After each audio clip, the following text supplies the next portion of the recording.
guys, welcome back to my channel. So for today's video we are going to be doing a book video. I don't film these too often because I know my channel is mostly beauty content, but every so often I like to sprinkle in some book content because I still love reading. I love book content. It's some of my favorite videos to watch. So even though not as many people watch these, I like to just kind of sprinkle them in because for me, I just love talking about books. Yeah, so thank you so much for watching this. If you're watching it, I hope you guys enjoyed it. Let me know your favorite books down below in the comments.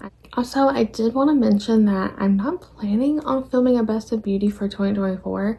If you want to see that, let me know and I definitely can. The majority of the products that I've been using consistently and that are my favorite, I did just recently mention it's pretty much all the products in the if I lost all my makeup, this is what I would buy. Honestly, it's just the makeup I constantly use.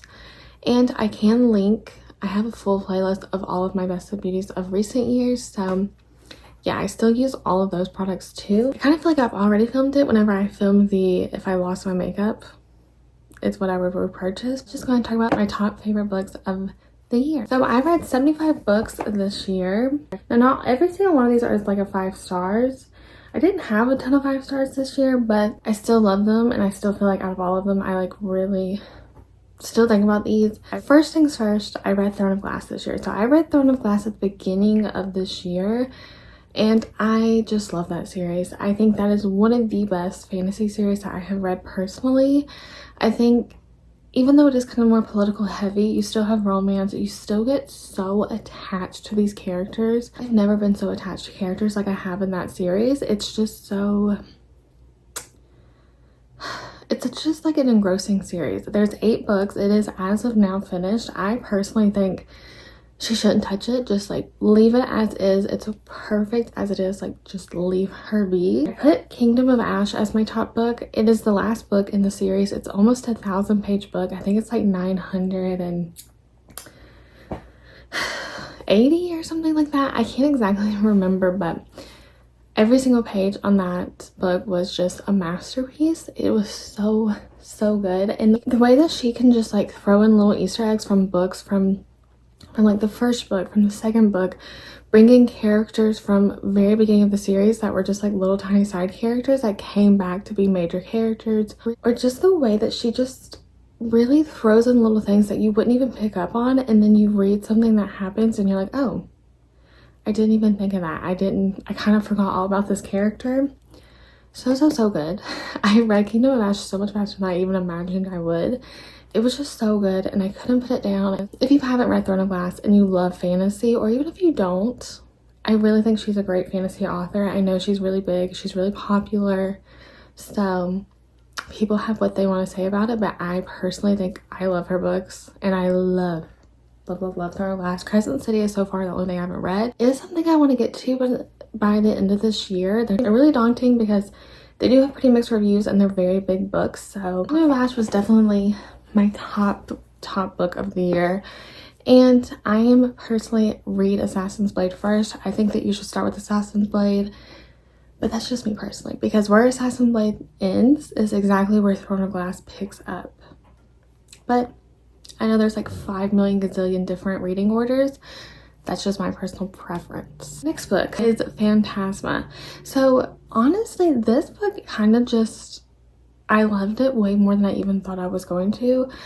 It's kind of just like a dark romance, gothic fantasy. It is extremely dark, like very dark and gruesome. So if you don't like that, skip this book.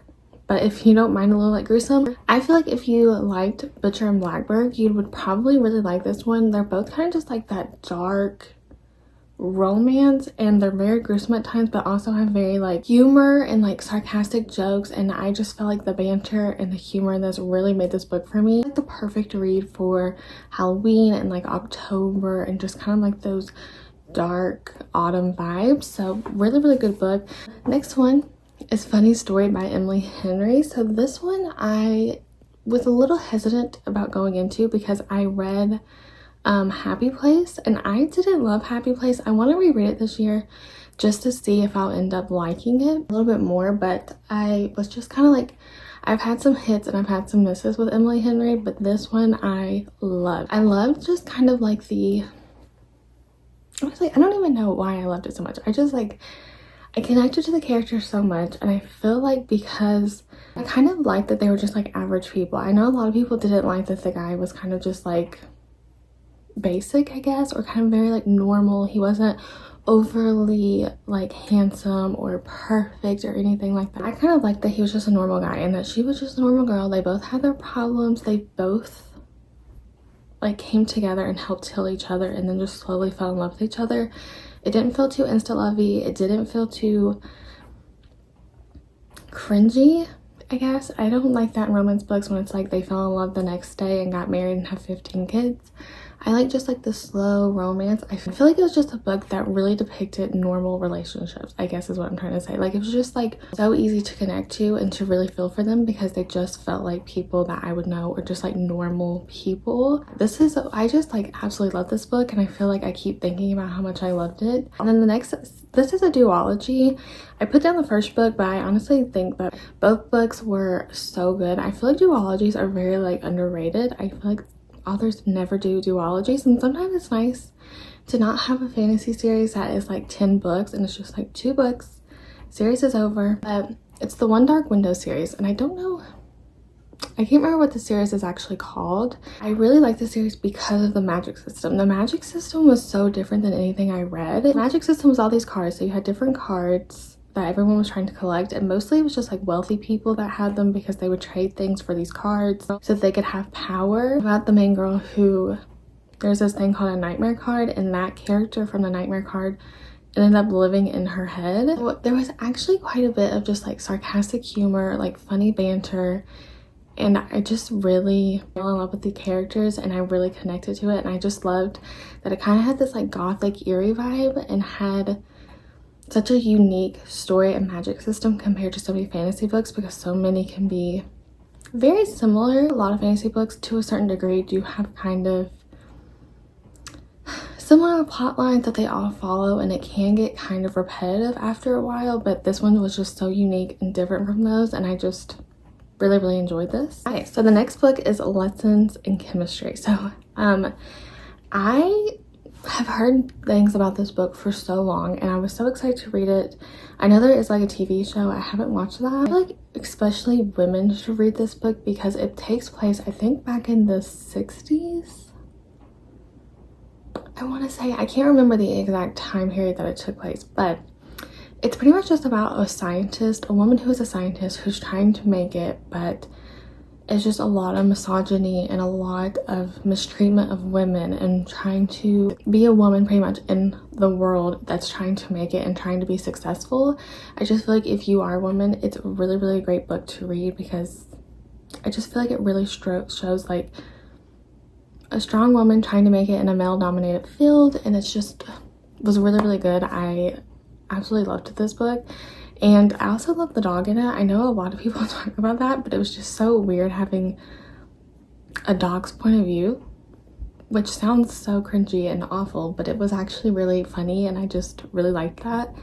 But there was highs, lows, and there was just so many like good quotes in this book, and I just think, again, if you're a woman, I think you should read this book. The next book is Reckless by Lauren Roberts. So I loved the first book by her. This one, it's in the Powerless trilogy. I really loved that book. I loved Powerful, which was the novella that came out, I think in April of last year or maybe February of last year. I can't exactly remember.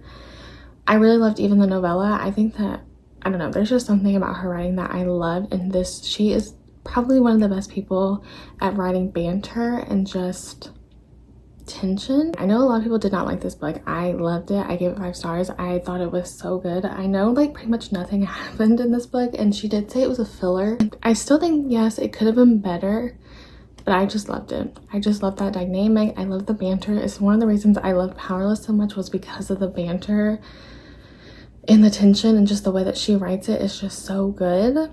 So I can't wait for the third one to come out. I think it comes out in April, and I'm so excited. So the next one is Just for the Summer by Abby Jimenez. So I had never read any of her books until this year, and then I read Yours Truly, Part of Your World, and maybe those were the only other 2. I can't remember, but she kind of has like interconnected series. You don't have to read them in a certain order. I actually read them way out of order. I read Part of Your World last, and that's the first one you're supposed to read, but I didn't really care because this one was my favorite. I just loved the main guy in this relationship. I feel like he was just very much like, if he wanted to, he would. He was so attentive. I don't know, he was just like the perfect book boyfriend. I really liked this one. I feel like her books are just so like easily digestible. They're just so fast-paced, quick reads that have a really good romance aspect that has a little bit of a deeper meaning. I feel like all of her books tend to have like something else to them, some kind of like trauma or something that they're trying to get over. I feel like they're just like a romance book that isn't cringy and just has something else to it, just something a little extra to the story. Quickly became one of my favorite romance authors. I can't wait for her new book in, I think, April. Next book is Magnolia Park's Into the Dark.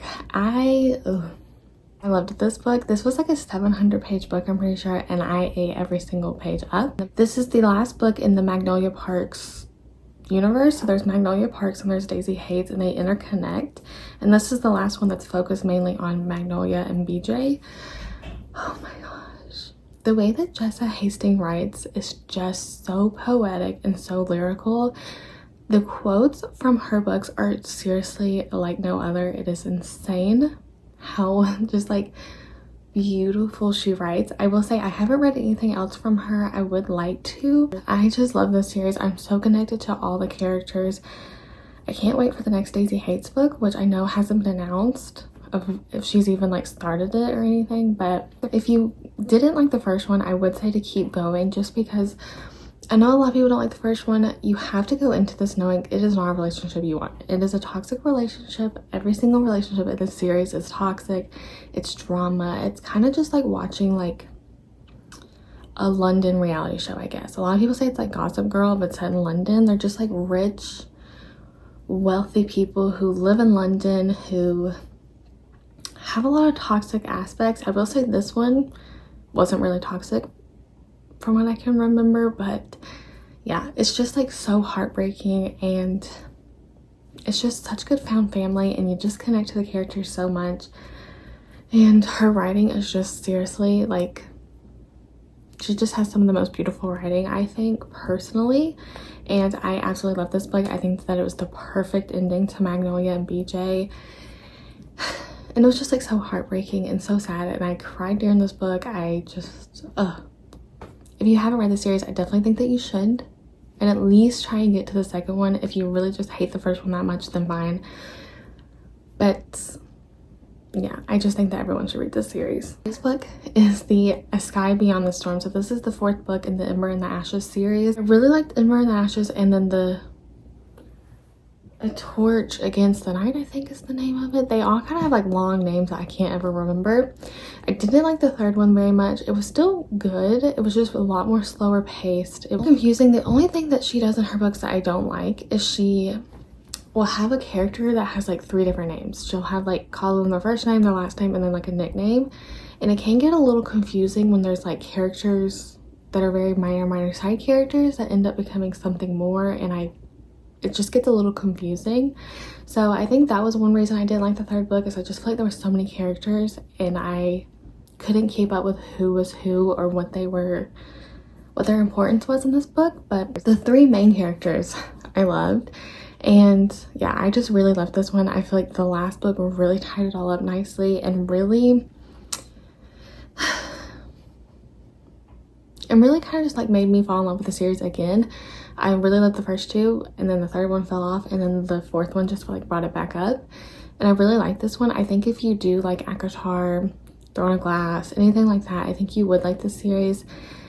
And it was really good. I can't wait to read Air, which is the spin-off of this series. So yeah, I really enjoyed the series. I definitely think if you're looking for a new fantasy series that's only 4 books, I highly recommend. It was a really good series. Yeah. Let me know all the books that you loved this year or this past year, and all the books that you didn't like and what I should read. I hope you guys enjoyed this video. Thank you so much for watching, and I will see you in my next one. Bye.